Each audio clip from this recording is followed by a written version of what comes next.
So now we are just going to go right over to the NFC North offseason review. And not intentionally, but just where we're starting. Starting off with my Packers. Obviously, there's a huge Aaron Rodgers drama over the season. Luckily, I don't have to count that as one of the departures. But that's where I'm starting. I want to start with the departures this time. We're going to mix it up. My Packers went 13-3 last year, lost in the conference championship to the Buccaneers, as we all probably know.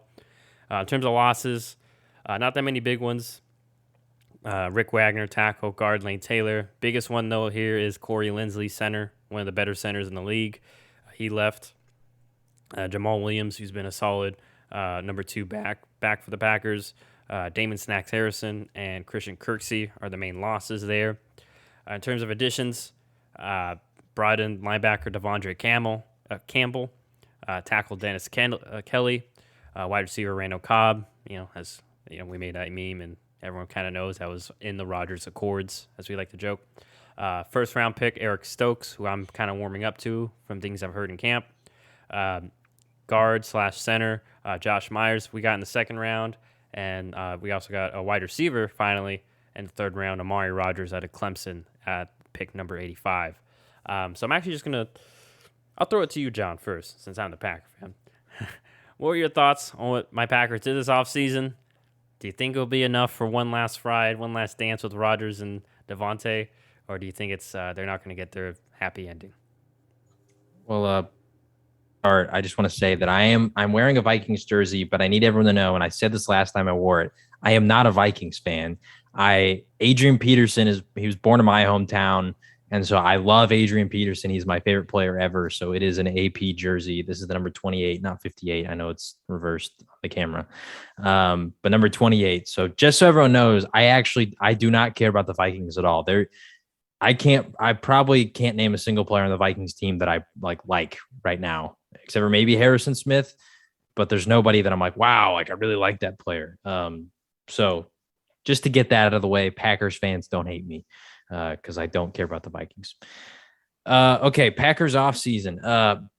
I feel like the whole offseason was just the dark cloud of the Aaron Rodgers stuff was just hovering. And I think it made a lot of their moves go under the radar just because it all became about, will Aaron Rodgers stay? Will he be traded? All that kind of stuff. So first off, I was at first, I was a little shocked that they allowed Corey Linsley to leave. I figured he'd be a key piece that they would try to keep. But also from what I know, and correct me if I'm wrong, but I'm pretty sure I've heard you talk about this. This is just kind of what the Packers do. They reload on the offensive line. It's a position group where they actually center, and they picked up another Ohio State center, which Corey Linsley, also an Ohio State product. I know my Cowboys did that with Wisconsin, but it just seems like they were confident enough in their ability to devote that money elsewhere because Corey Linsley, and just to reload on the offensive line. So I don't mind that move too much. I know some people might point to that as a huge loss because of the great season Corey Linsley did have, but I think that replacing him with a second round center, Josh Myers, I'm fine with it, honestly. The other move that I really, at first I didn't really like it, was losing Jamal Williams. I really liked him in y'all's scheme. I thought that he was just a great 1-2 punch with Aaron Jones, but I think it made it more clear as to why, because obviously they had AJ Dillon, right? And he's on a rookie contract, so they're not going to get rid of him, especially after the promise he showed at the end of last year. But I think most people expected, okay, you keep Jamal Williams, he backs up AJ Dillon, and then you let Aaron Jones walk. Well, they shockingly re-signed Aaron Jones, and I did not see that coming at all because, once again, as much as I love Zeke, I've just kind of come to the decision that that running back is a position that I just don't value as much as some NFL teams do. So we talked about it in the draft. I wouldn't draft him in the first round, and I probably wouldn't pay him the big money unless it's like Derrick Henry or McCaffrey, somebody who's like literally your franchise corner piece, and without them, you would have to go to full rebuild. So yeah, I was a little, I don't know. I'm not a fan of the Packers, but I was kind of bummed out that Jamal Williams left. He was like a really likable player. I liked him in y'all's scheme. So that was the other move that I just wasn't a big fan of from the Packers but I get it because they kept Aaron Jones and AJ Dillon showed promise. So you kind of got to free up the snap count for AJ Dillon to come into his own. The additions, Randall Cobb, I think is I just thought it was kind of a funny situation because I felt like that was just Aaron Rodgers like flexing his muscles, like, yeah, I'm in charge here. I'm in control. You know, the GM Brian Gutekunst, I don't know a ton about him, but I think that was just one of those things to where he just had to give in because it's Aaron Rodgers, and Aaron Rodgers said, I'm not going to play on your timetable. I'm going to play on mine. So if you want to get rid of me after this year, well, I just want to leave right now. And once they said, no, we don't want you to do that, they gave in Aaron Rodgers' demands, and that was to get Randall Cobb. I don't think Randall Cobb is going to be a massive difference maker, but I know that him and Aaron Rodgers have a lot of chemistry, and that's a very underrated aspect in sports is just having that chemistry, being on the same page with each other. And we saw that the other Packers receivers, they're just not, besides Devontae Adams, they're just not as reliable as one would hope. And so having a veteran who that Aaron Rodgers can trust, I think that that's important. So I don't mind the move, but I don't think it like elevated them to a whole nother stratosphere, right? So yeah, those are kind of my thoughts on the Packers. I mean, obviously they're going to win the NFC North. Like none of these other teams are really primed to compete with them, I think, just as an overall unit. And I mean, I think for the last 2 years they've had the talent to go to the Super Bowl. It's just can they put all the pieces together and have the right moments in their runs. All right, so yeah, in regards, let me talk about their offseason before I get to Rodgers. Not counting Aaron Rodgers. Just looking at the offseason, I like Devondre Campbell as a to bring in because our linebackers aren't that great anyways, and we're going to be running the Seattle scheme. So and he's run it before in Atlanta, so we'll see what he can bring, and hopefully he can play up to the level that he did in Atlanta.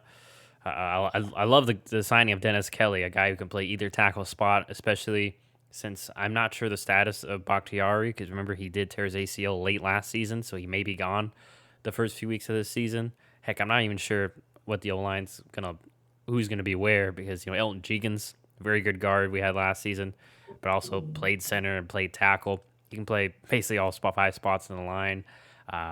So I think that helps. But getting, like John mentioned, getting Josh Meyer, especially since we've lost Corey Linsley too. Maybe he plays center or at least guard.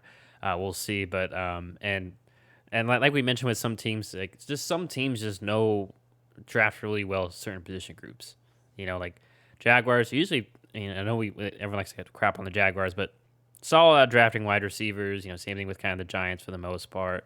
It seems like your Cowboys always find solid defensive tackles, and then Packers it's like O-line, and so, I have confidence in that. I'm interested to see what role Amari Rogers will have, especially now, like John mentioned, we got Randall Cobb, which I am with you. I think that's just more of, reliability, especially when Rogers does the scramble drills, because as a Packer fan, that's like been an issue every year. It's like, oh, they've been working on their scramble drills to, get open. And so I'm assuming Randall's there for that. And also we just needed a better slot receiver. Most of our guys are, more outside receivers. I mean, I know Devontae can play inside, but, I think we'd rather have Devontae, move around. But Randall can also play outside. So, yeah, I like that. But in terms of, like, overall as a team, I'm not confident we got better because, like I mentioned last year, and I'm going to mention this year, I don't think our run defense got any better, and that was a huge issue. Gosh, for the past few years. We'll see if the new scheme changes that. I hope so. I mean, like I mentioned, Eric Stokes, I wasn't high in him when we drafted him because I was like, we could go wide receiver, lineman, defensive lineman, linebacker. We didn't do any of that. But from what I hear in camp, he's doing really well, and he actually might start week 1, which is huge, for any rookie, really. So I'm excited about him. And Rodgers, yeah, I expect this to be his last season. As a Packer fan, I don't put what happened during the offseason really on him. And I think, and yeah, like I've mentioned to John and other people, I'm just appreciative at this point that we have Aaron Rodgers, and if he goes elsewhere, I'm not going to hold a grudge or anything because we kind of deserve this as a Packers organization. So, yeah, that's I'm gonna put a ball on that for the Packers offseason. I think just last point, I think we both expect them to be in the playoffs, win the NFC North now that Aaron is back. I mean, I'm assuming you're on that boat, John, Super Bowl contender-ish for my Packers, kind of. So Yeah, I mean, like I said, I think they've had the talent to go to the Super Bowl and win it the last 2 years. It's just putting it all together and making it happen. all right, so alrighty, so that is the Green Bay Packers. And now we're gonna move on to their